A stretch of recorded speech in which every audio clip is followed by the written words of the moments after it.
What's going on, guys? It's been a minute. Finally making something. Finally got some parts coming in for. Just messed up my audio, but finally got some parts for the STI.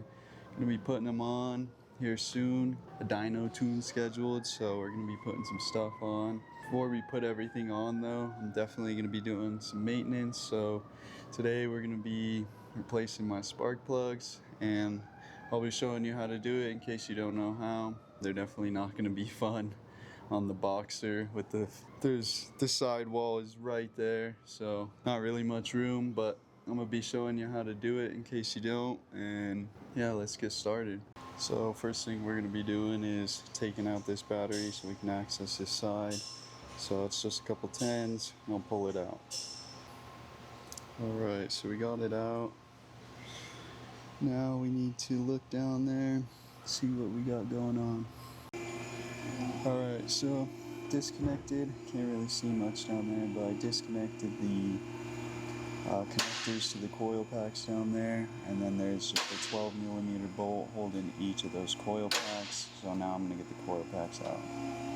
Alright, there really is no room down here, so I had to actually take out this 10mm bolt holding this air duct right here, so I can move this so that I can twist that second coil pack down there and actually get it out.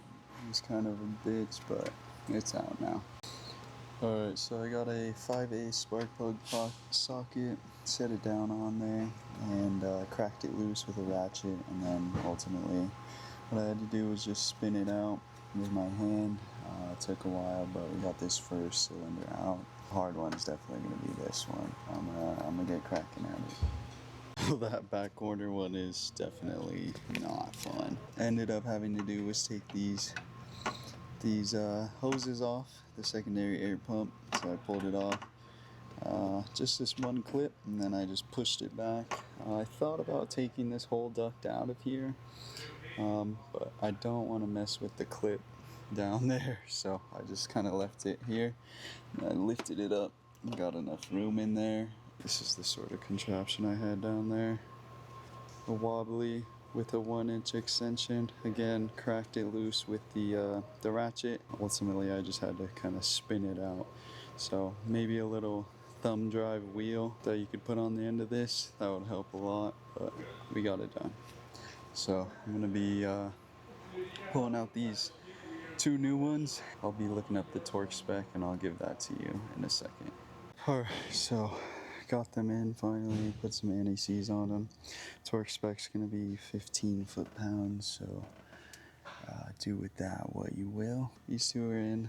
I'm glad I started with the harder side because this fucking sucked. Now I'm just basically gonna put back what I took off, the battery, that air duct, make sure I got that clamp on, make sure those plugs are tight, and then I'll move on and I'll catch you back when I'm on this side. Alright, pretty much back together at this point. I did have a lot of trouble getting these 2 hoses back on to the air pump. So what I ended up doing was took out the 12 right there, the 12 right there, and there's a 10 on the side there at the end of the light right there. So I loosened those, and that I was able to move this around so that I could get those ducts back on there, and then I tightened it back up. Obviously about to get the battery back in, just set it in here for right now, but just got to put the tie down back on, put the cables back on, and then we're on to the next side.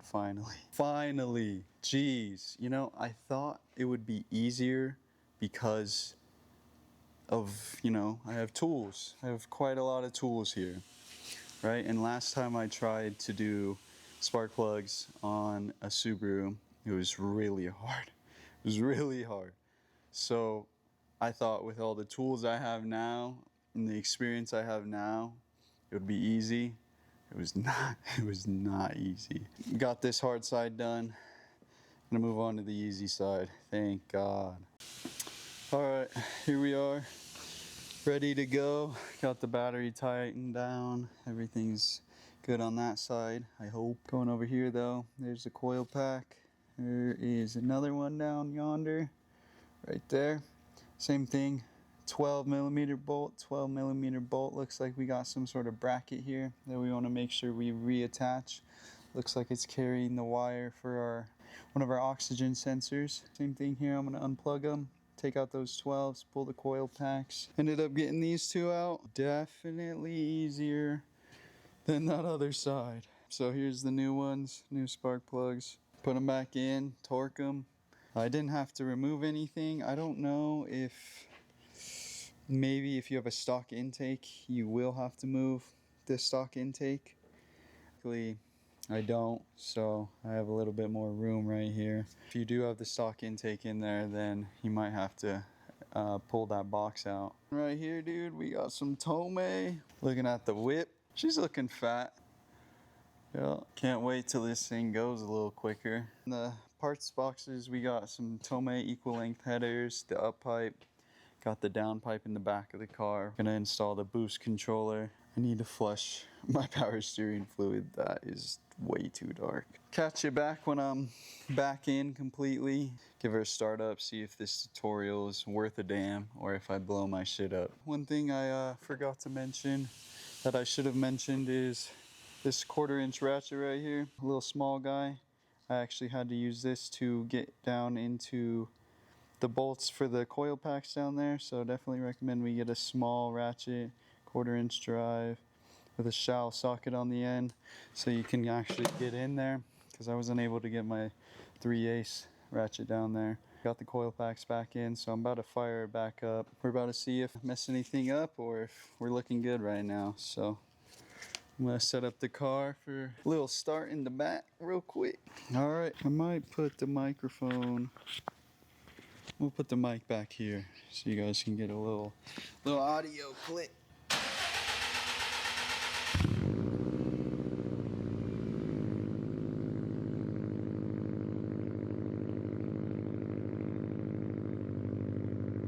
Little bit of a long start kind of scared me for a second. We're running, everything's good, no codes obviously. I'd say this is a successful guide. But yeah, like I said, I'll be back here soon, hopefully showing you how to do a little bit more. I'm gonna be putting some mods on after I get this maintenance done. I think the next thing I want to show you guys how to do is gonna be the transmission and rear differential service.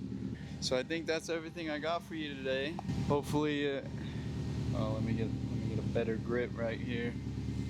Hopefully it gave you, some information. Probably wasn't the most entertaining today, but we'll get to the power stuff and to modding the actual car, right?